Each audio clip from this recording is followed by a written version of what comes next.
Je suis biologiste, chercheur au CRIGEN. Le CRIGEN, c'est le comité de recherche et d'information indépendante sur le génie génétique. Et nous sommes l'équipe qui avons le plus publié sur les OGM et sur les pesticides qui leur ont associés.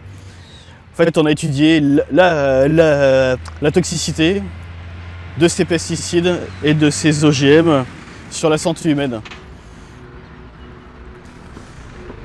Donc ici, on a le cas typique du soja tolérant au Roundup. L'Argentine est le laboratoire à ciel ouvert de Monsanto, Syngenta, etc. Et les autres. Donc, ouais, ce qu'il faut savoir aussi, c'est que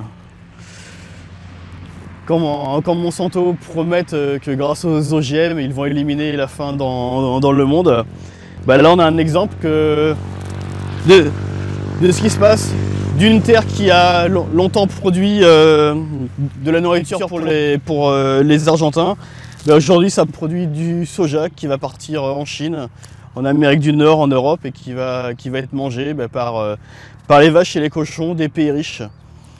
Donc vous m'expliquerez comment les OGM vont éliminer la faim dans le monde. Ce sont des promesses. Quand on s'en tient aux actes, on voit que les OGM servent à nourrir le bétail des pays riches. Jamais un OGM n'a nourri un homme pauvre. Après, on pourrait parler aussi des effets du Roundup. Au laboratoire, on a montré que à des doses jusqu'à 1000 fois inférieures à celles utilisées dans ce champ, on arrive à tuer nos cellules humaines en culture. Les cellules humaines que l'on cultive, c'est à des doses 1000 à 5000 fois moindres que celles qui ont servi à asperger ce champ, qui arrive à tuer. On se posait la question au laboratoire, est-ce que le Roundup est un embryocide bien avant d'être un herbicide?